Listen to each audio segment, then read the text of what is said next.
nito ay si Julie Rose Defensor at maging yung anak po nila na si Miguel Gabriel Defensor. Una po sa lahat, no? Ang sinasabi po dito sa sulat po ng NBI sa City Prosecutor po diyan sa Pasig, recommended for prosecution under Zerin Development Corporation. At meron pa pong isa, Chicago Entertainment Corporation. Pwede ba hulang namin munang maalaman, hango po sa report ng inyong mga tauhan, bakit damay umano ito pong asawa ni former Congressman Mike at ang kanyang anak dahil po sa Zerin Development Corporation? Go ahead po, Attorney. Well, ganito nga po yan. Yung pong Zerin Development Corporation, they are the registered operator po ng Blue Hotel. At meron na, ang sinasabi nga po, meron silang lease agreement naman doon sa Chicago KTV. Ang setup po nito, physically, 2 floors po itong establishmentong ito. Yung first floor, nandoon po yung Chicago KTV, at yung second floor, nandoon naman po yung Blue Hotel. Nung pinasok po yan para i-rescue nga yung mga individuals who were allegedly victims of human trafficking, lumabas po sa amin na magkarugtong to. It's like continuing po eh. Kumbaga yung transaction po ng human trafficking, yung pong prostitution, ay ginagawa dun sa Chicago KTV. Tapos meron pong secret passage, may secret door, may hagdanan, paakyat sa second floor, napupunta po dun sa Blue Hotel. At dun po nangyayari yung prostitution, yung sexual intercourse, yung pong deed na talaga na doon gagawin. But all the negotiations, yung pakikipag-usap po, nung pong mga tinatawag natin na mga managers, yung mamasag po, doon po nangyayari sa baba. At aakyat naman doon po sa taas, na dire-diretso na, hindi po to separate na establishment, gaya ng pinapalabas po ng ibang mga ibang vlogger, ng mga ibang sinasabi na hindi sila connected po. Okay. So, basically po, ang umano'y ugnayan dito nila Defensor dahil yung kumpanyang ito ang may-ari ng parehong establishment, no? Yung pong Chicago at saka yung Blue Hotel. Ganun po? Lumalabas po kasi pag tiningnan din po namin yung mga opisyal ng Chicago at saka po nung Zerin at yung pong pinakang holding company, yung pong Cliff Point Development Corporation, interlocking po eh. Magkakasama, same individuals po. Saka hindi na lang po yung sa dokumento na yun, kundi yung pangyayari nga po, kung saan nangyayari yung pinakang deed po ng prostitution, doon po sa Blue Hotel. Kung saan nga po, nakarehistro sa Zerin Development Corporation, doing business under the name and style of Blue Hotel. Opo. Yun po mismo yung nakalagay dyan. So malinaw po na talagang ang presidente po at chairman po ng Zerin ay ang asawa po ni Mike Defensor at yung anak niya ay treasurer po. Opo. So kumbaga po, para mas maliwanag din, wala sa site ito pong sila Defensor at yung mga binabanggit po na opisyal ng naturang kumpanya during the rescue and raid na ginawa ng mga tauhan ninyo. Wala po. Kaya nga po doon sa aming isinumiting mga dokumento po dyan po sa prosecutor ng Pasig, nakalagay po sila at large. Yung pong mga arrested, yung po yung mga participants na nandoon na na-identify po ng ating pong mga ahente nung pumasok po doon sa establishmento. Okay, opo. And then, kaya po dito ang sinasabi na ang binanggit po sa NBI report, no, crimes committed, laws violated, ay ito pong ilang seksyon ng qualified trafficking. Ito kumbaga yung Republic Act number 9208, ito nga po yung anti-trafficking ng Expanded Anti-Trafficking in Persons Act. Ano po, Attorney? Yes, opo. Opo. So, pwede bang ihalin tulad ko lang ito? Yun hong kinakaharap na kaso ni Harry Roque, di ba qualified human trafficking din po iyon? Tama po. Dahil doon po sa pag-maintain po nila ng mga kababaihan na ginagamit po sa prostitution doon po sa lugar ng Pogo. Ano po? Opo. Maaari sabihin natin na medyo pareho po dito yung kanilang kaso. Wala ka sa lugar, hindi, kumbaga doon na ginawa itong mga rescue na ito, pero dahil in this case po sila ang opisyal ng kumpanya, sa tingin ng NBI may pananagutan ito sila. Well, malino naman po kasi yung batas na yun na nagbi-maintain po niyan, yung pong mga nagbi-maintain ng mga ganyan pong establishmento, ay mananagot po sa ilalim po ng batas ng anti-human trafficking law po. Opo, yun po yun. Ano po? And then sabi nga, ito po maliban po sa kanila, na binabanggit nga po na at large, no? Ito hong mga nasa listahan na ito, lahat ng mga at large as in hindi sila present doon. Ilan po lamang ang actual po na mga nahuli on the spot na yung nga po may sinasabi dito, umano'y bugaw and then po yung nag-facilitate para makakuha ng kwarto sa Blue Hotel umano. Well, I'll check the list lang po nandito po sa para sigurado po. No? Maganda Yung pong mga nandoon, lumalabas po 7 plus 15. 15 po yung lumalabas dito sa listahan, ano po, no? Na nandoon. Yan po yung mga kasama doon na cashier, yung pong mga managers, ano po, na nandoon na-identify po mismo na sila nakipag-transact. May mga direkta na po na testimonya kasama po sa mga na-rescue po natin. Ano po? Na mga, okay. Yung, Director, yun hong mga na on the spot nando doon present, ito po na-inquest na po ito, sir, ngayon.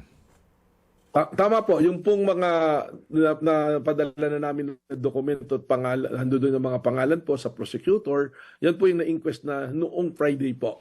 Noong Friday po namin pinailan, so we're expecting the Prosecutor's Office of City of Pasig to issue the necessary subpoena po doon sa mga pinangalanan. Kasama na po dyan yung mga nakalagay nga po na at large, yung mga hindi po nga na nandoon sa lugar nung nangyari po yung rescue and arrest po ng mga violators po. Opo. Nung ma-inquest po sila, ano po ang naging disposition doon sa mga actual na nahuli on site during the raid and rescue? Ganito po yan kasi meron din po talaga na mga na pumasok kami doon, meron naman po na hindi naman sa aming assessment at that time ay hindi naman sila involved sa human trafficking kasi ATV bar po to, meron din mga lamesa sa labas o kaya meron na doon din po sa mga pribadong kwarto na wala naman pong kasamang babae, walang pakikipag-usap, umiinom lang or maaari kararating lang. So, at mayroon mga nagiinuman talaga, meron naman po talaga kami na pinawalan dyan dahil sa assessment namin. Hindi. Pero, kinuha po namin lahat ng detalye nila because this is still an open case. Diretso pa rin po yung investigasyon namin. Kung sino yung mapatunayan po natin na may mga involvement, eh hindi naman po sagabal sa amin yun na mag-file pa rin po ng kaso sa kanila. Pero yung pong mga talagang validated, talagang nalaman na talagang sila involved po doon sa anti-human trafficking, tsaka meron din po yung sa drugs, eh kinasuhan na po namin. Opo, ito hong mga nandito po na sinasabi na mga managers ano po na umano ay pimps no ng mga biktima. Ito may mga pangalan po dito, kababaihan po ito. Ito po na inquest na meron na po ditong rekomendasyon ng piskal po dito. Nasaan sila ngayon? Wala pa po, nakadetain pa po yan sa atin doon po sa detention facility po ng NBI.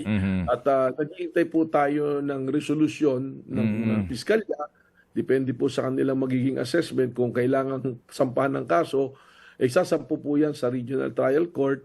At nakalagay naman po yung recommendation nila dyan kung may bail, kung no bail, kung ano po yung eksaktong kaso po na dinadala po sa korte. Opo, yung sinasabi po ng mga na-rescue na kababaihan, anong mga profile nito kung mamarapatin po yung direktor? Anong mga edad nito? Mga taga saan sila? At anong kanilang kwento? Ang na-notice po namin dito, yung mga edad nila walang alagpas ng 25 years old base po doon sa mga dokumentong ipirinsen sa amin. Pero siyempre, babalik po namin kung talaga authentic po yung mga identification na binigay po sa amin. Mga naninirahan po to sa mga karatig na lugar, Taguig, Marikina, Manila, Quezon City. Yun po yung profile. Ang pinaka nakalulungkot po rito, Katid, na profile na nakita namin, majority of them are single mothers po. Mga single mothers na nagtatrabaho po dyan sa tinatayang Chicago KTV. So bakit ko po binanggit yan? Pag tinignan niyo po kasi yung human trafficking at naririnig ko yung sinasabi ni Mike Defensor na wala namang pilitan nangyayari dyan. Lahat yan, voluntaryo, nagtatrabaho at kawawa, nawala naman ng trabaho. Alam po ninyo, nakalimutan ni Mike Defensor, isa po sa elemento ng human trafficking. Tatlo po kasi yan pag titingnan mo yung act. Ano yung act? Yung recruitment. So ni-recruit po sila.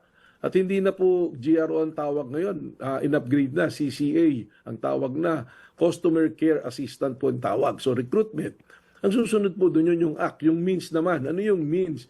Either tinakot mo, ikinulong mo, may pagbabanta ka sa pamilya, sa ganyan po, na pag hindi mo ginawa tong gusto namin paggawa sa'yo, gagawin namin sa ito, sasaktan ka namin.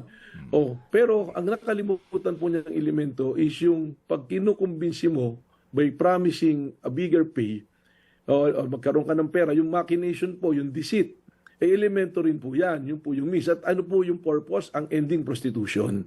So, ando doon po yung elemento na yan, lahat present po ni-recruit sila na hindi, ano ka lang dito, mag-entertain ka lang ng mga kliyente, kaya nga customer care assistant tawag sa'yo.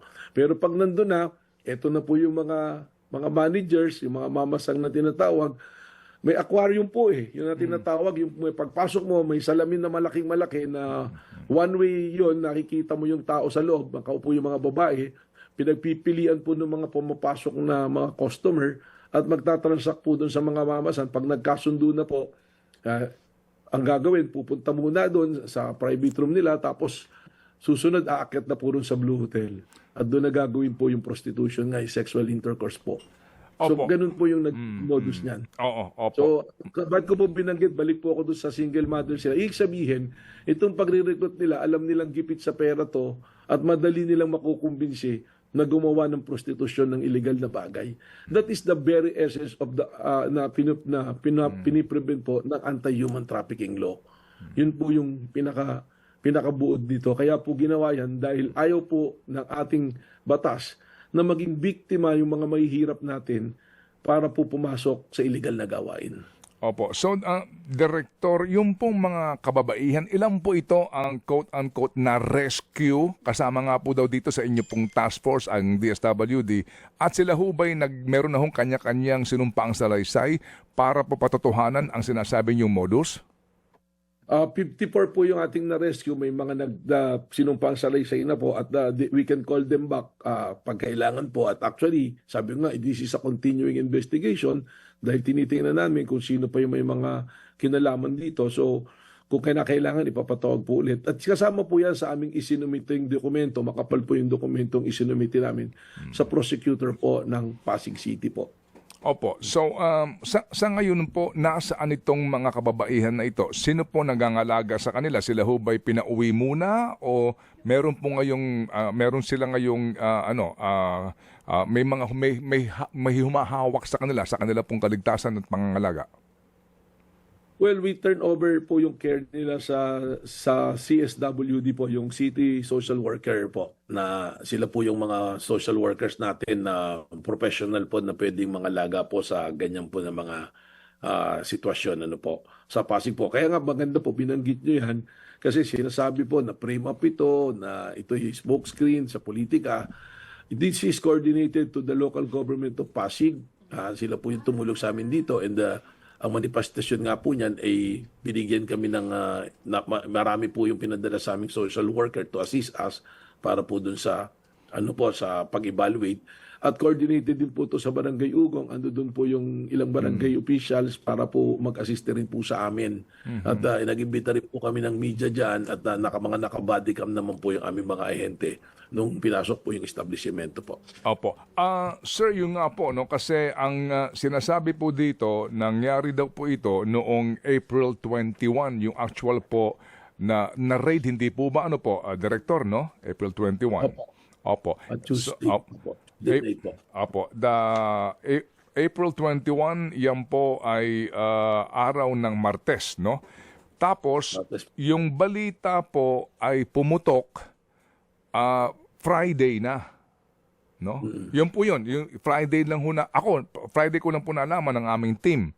So 21 yung raid. Ito ho para mailatag ko lang po sa perspektibo ng bakit walang lumabas na balita nung panahon po na nag-raid kinaumagahan or even the day after at nangyari lang po ang paglabas po ng balita pati ng lahat ng ito magwi-weekend na. Ano po ang paliwanag doon ng Bureau? Well, ganito po yung paliwanag dyan. At ito naman po, standard operation procedure po ng NBI po. Hindi po namin inilalabas sa media or publicly ang personalidad po nung amin po mga naaresto, pati lalo-lalo yung mga na-rescue.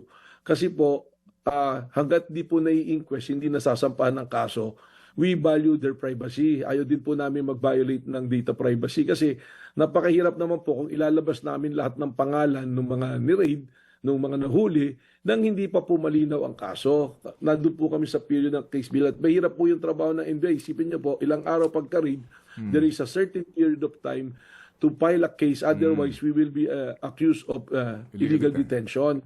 So nung kaya po Biyernes pumutok yan, dahil nung Biyernes po, doon po naisampa sa piskalya ng 11 a.m. po yan. So nung pag naisampa na po yan, doon po namin inilalabas po yung balita. In fact, pakiusap nga po namin doon sa media at saka doon sa mga nagbablog-blog, wag muna nilang ilabas hanggat hindi po namin napafinalize kung sino yung mga kinasuhan po.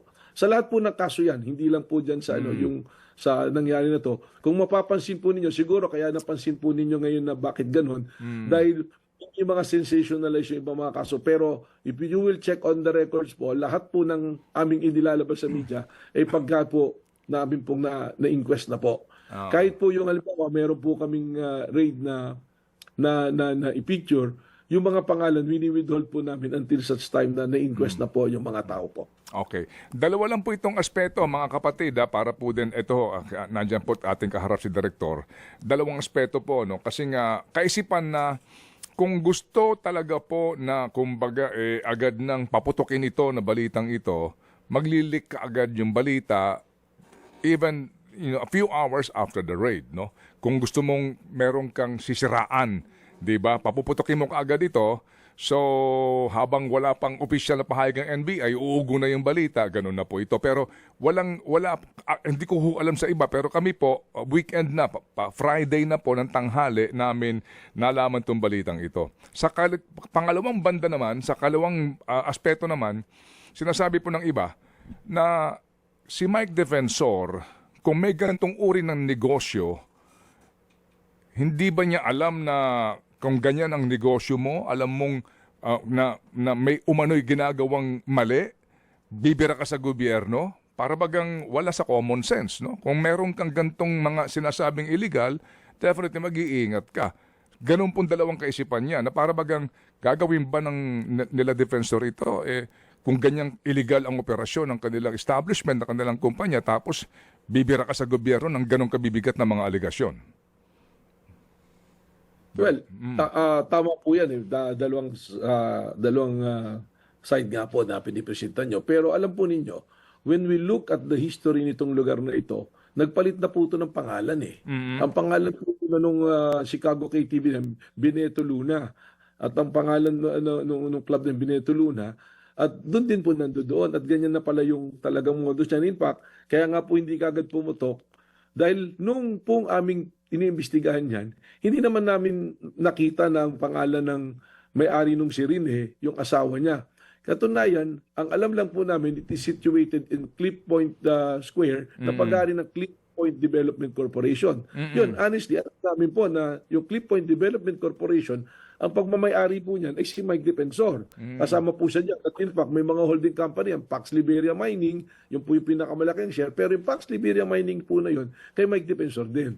Pero hindi po namin panakita yung dokumento niyang Chicago KTV na yan at nung Blue, only on na-read na namin, meron pong nagpadala sa amin ng dokumento. At ganyan po, doon namin sinundan, nung binalidate namin sa SEC at doon po sa City of Pasig, lumabas talaga na si Rin Development Corporation po ang nagmamay-ari at nagpapatakbo po nitong lugar na to.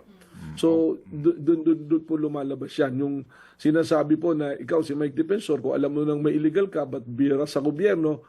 Ako naman po, opinion ko, baka he already developed a culture of impunity. Kasi 2017 pa po yan Nagpalit na nga ng pangalan. It's been reported. Sinasabi ng mga tao nung umikot kami na matagal na yun. Ang sabi nga po sa amin, kung ni-raid namin ng Biyernes or Sabado yan, baka mas marami pang nakuha ang personalidad dyan, nakilala. At meron na rin po report sa amin, nung tumatakbong mayor si Mike Defensor, yung mga barangay officials, diyan niya dinadala, ini-entertain, yung po parang ginamit niya talaga yan para rin sa pang PR po niya. Ano po. So, at lahat naman po yan, mayroong mga testimonya at mga dokumentong susuporta po sa akin pong binabanggit na ito. Opo. May pahayag lang po, may pahayag. Meron na pong katanungan